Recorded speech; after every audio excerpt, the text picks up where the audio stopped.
एक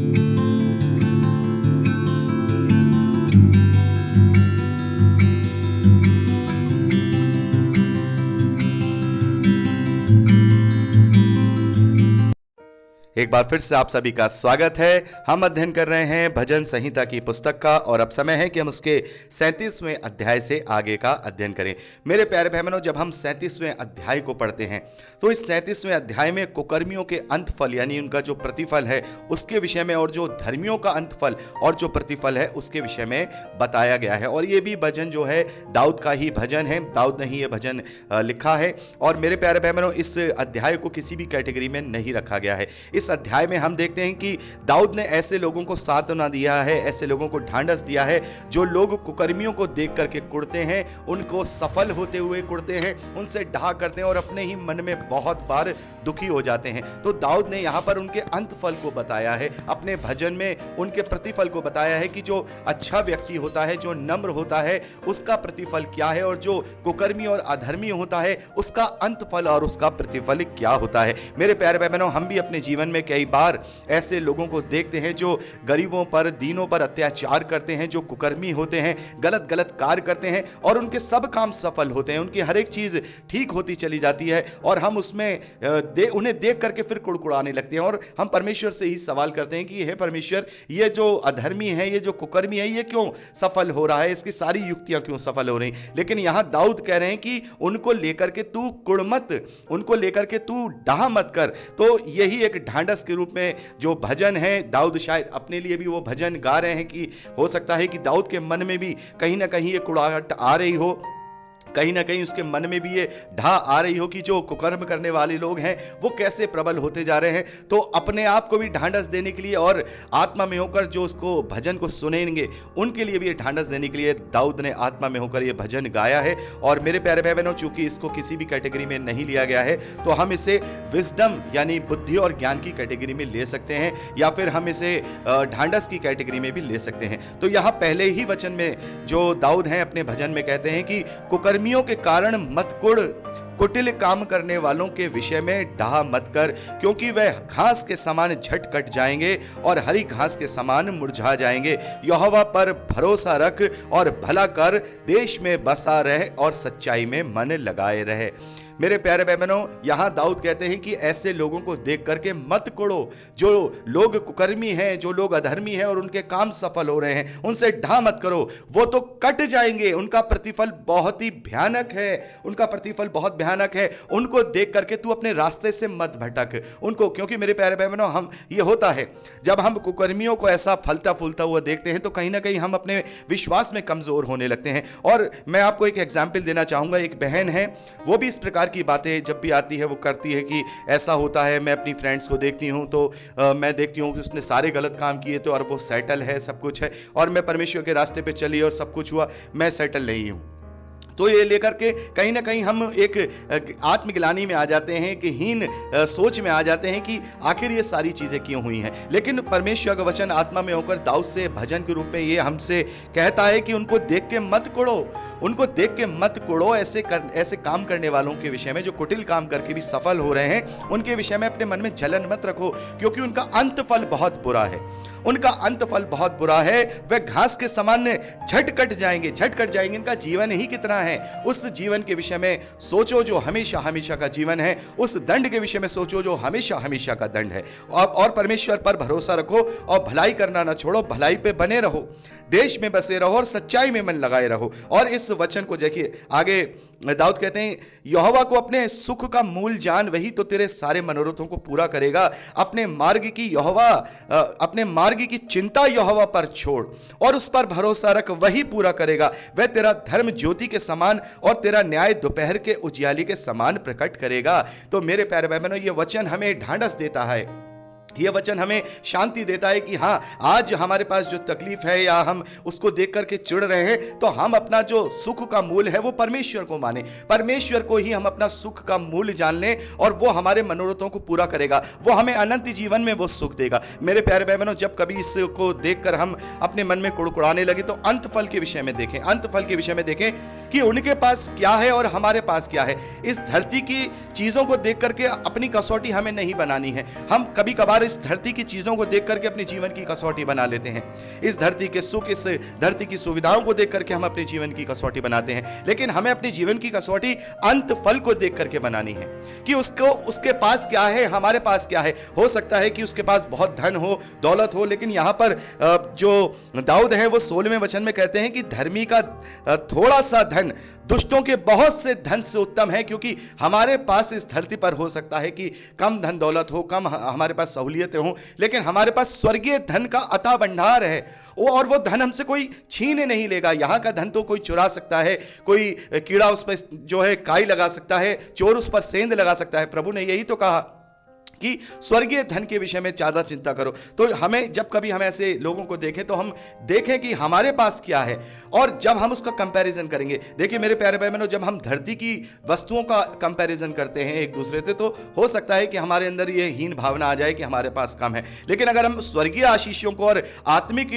जो वस्तुएं हैं उनको लेकर के उस व्यक्ति से कंपेयर करेंगे, तब हमारे अंदर एक बहुत बड़ा हियाव आ जाएगा, और तब हम ये जान पाएंगे कि हमारे पास क्या है, हमारे पास क्या है। और जब हम ये अपना कंपेयर आत्मिक वस्तुओं से और आत्मिक स्वर्गीय आशीषों से करेंगे, तब हमारे मन से वो कुड़ना, वो हमारे मन से जलना, वो सारी चीजें ऑटोमेटिकली हट जाएंगी। और यही बात दाऊद अपने आप को और अपने भजन में जो सुनने वाले लोग हैं उन्हें ये कह रहे हैं कि तू अपने सारी चिंताओं को परमेश्वर के ऊपर छोड़ दे, वो तेरे मनोरथों को पूरा करेगा। वही जानता है तेरे लिए क्या उसने अच्छी कल्पना रखी है। मेरे प्यारे भाई बहनों, हम जानते हैं परमेश्वर की वाणी ये है कि जो कल्पनाएं मैं तेरे विषय रखता हूं वो तेरे लाभ की हैं, वो तेरे हानि की नहीं, और मैं अंत में तेरी आशा पूरी करूंगा। तो मेरे प्यारे भाई बहनों, ऐसे लोगों को हमें देख करके कुड़ना जलना नहीं है, क्योंकि वो हमारे धर्म को ज्योति के समान, जब न्याय का सिंहासन सजेगा ना मेरे प्यारे भाई बहनों, तो ऐसे लोग जो ऐसे कुकर्मियों के कारण जो कुड़ते हैं या परेशान होते हैं, उन्हें अपने धर्म का प्रतिफल वहां मिलेगा। प्रभु कहते हैं कि देख अति शीघ्र मैं आने वाला हूं, और हर एक के कार्यों के अनुसार प्रतिफल मेरे पास है, पलटा मेरे पास है।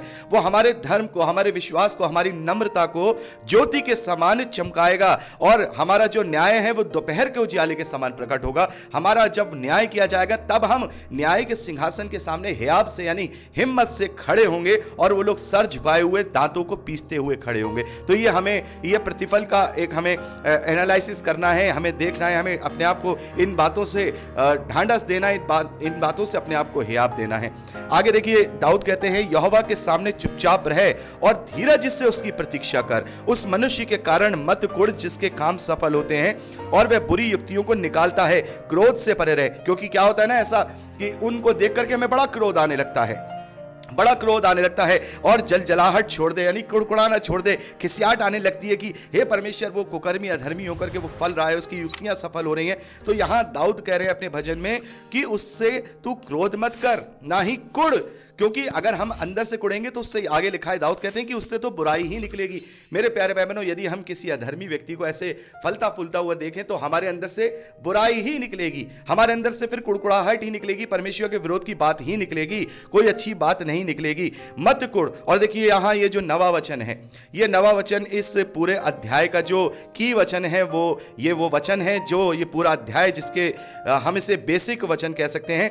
नवे वचन में दाऊद कहते हैं, क्योंकि कुकर्मी लोग काट डाले जाएंगे, और जो यहोवा की बाट जोते हैं वह पृथ्वी के अधिकारी होंगे। और मेरे प्यारे भाई बहनों, 11वें वचन में दाऊद कहते हैं कि परंतु नम्र लोग पृथ्वी के अधिकारी होंगे और बड़ी शांति के कारण आनंद मनाएंगे। और 29वें वचन में दाऊद कहते हैं कि धर्मी लोग पृथ्वी के अधिकारी होंगे और उसमें वे सदा बसे रहेंगे। और 34वें वचन में दाऊद कहते हैं, यहोवा की बाट जोता रहे और उसी के मार्ग पर बना रहे, वह तुझे बढ़ाकर पृथ्वी का अधिकारी कर देगा। तो मेरे प्यारे भाई बहनों, यहां जो इस अध्याय का जो की वचन है वो है कि परमेश्वर नम्र लोगों को पृथ्वी का अधिकारी करेगा। और प्रभु यीशु मसीह ने भी मत्ती रचित सुसमाचार में हम पढ़ते हैं, जो शुरुआत के उपदेश हैं, जो प्रभु ने पहाड़ी पर दिए हैं। मत्ती रचित सुसमाचार 5वें अध्याय 5वें वचन में प्रभु कहते हैं कि धन्य हैं वे जो नम्र हैं, क्योंकि वो पृथ्वी के अधिकारी होंगे। मेरे प्यारे बहनों, यहां इसका जो मूल कंक्लूजन है वो यही वचन है कि जो लोग नम्र होते हैं, जो लोग धर्म पर चलते हैं, जो लोग यहोवा के बाट जोते हैं, परमेश्वर उन्हें पृथ्वी का अधिकारी कर देगा। इन लोगों के लिए, जो लोग आज जिनकी युक्तियां सफल हो रही हैं, जो कुकर्मी हैं, उनके लिए कुड़कुड़ाओ मत। परमेश्वर तुम्हें अपने इस पृथ्वी का अधिकारी करने पर है। मेरे प्यारे बहनों, यहां जो ये बात की जा रही है, ये अंत फल के विषय में बात की जा रही है, यानी कि इस धरती पर रहते हुए पृथ्वी के अधिकारी बनने की बात नहीं हो रही है। ये अंत फल के विषय में बात हो रही है कि अंत में परमेश्वर तुम्हें इस पृथ्वी का अधिकारी करेगा। और इस बात को प्रभु यीशु मसीह ने स्वयं अपने वचन में कहा है। तो ये क्या है? ये वो राज्य है जब प्रभु यीशु मसीह 1000 साल के लिए इस पृथ्वी पर राज्य करेगा और उसके लोग उसके साथ उसके अधिकारी होंगे। मेरे प्यारे बहनों, हम इस बात को पढ़ते हैं कि प्रभु के लोग प्रभु के साथ 1000 साल तक इस पृथ्वी के अधिकारी बनकर राज्य करेंगे। तो मेरे प्यारे बहनों, हमारे पास वो अधिकार है। यहां ये जो बात की जा रही है वो यही की जा रही है कि तुम अंततः तुम पृथ्वी के अधिकारी रहोगे। और देखिए 29वें वचन में दाऊद कहते हैं कि धर्मी लोग पृथ्वी के अधिकारी होंगे और उसमें सदा बसे रहेंगे। यानी जो धर्मी होंगे, जो परमेश्वर की बाट जोने वाले हैं, प्रभु यीशु मसीह के जो पीछे चलने वाले हैं, वो सदा बसे रहेंगे, ना केवल उस 1000 साल के राज्य में, बल्कि अनंत जीवन में परमेश्वर की सहभागिता में और परमेश्वर प्रभु यीशु मसीह के साथ सदा बसे रहेंगे। ये लोग कट जाएंगे।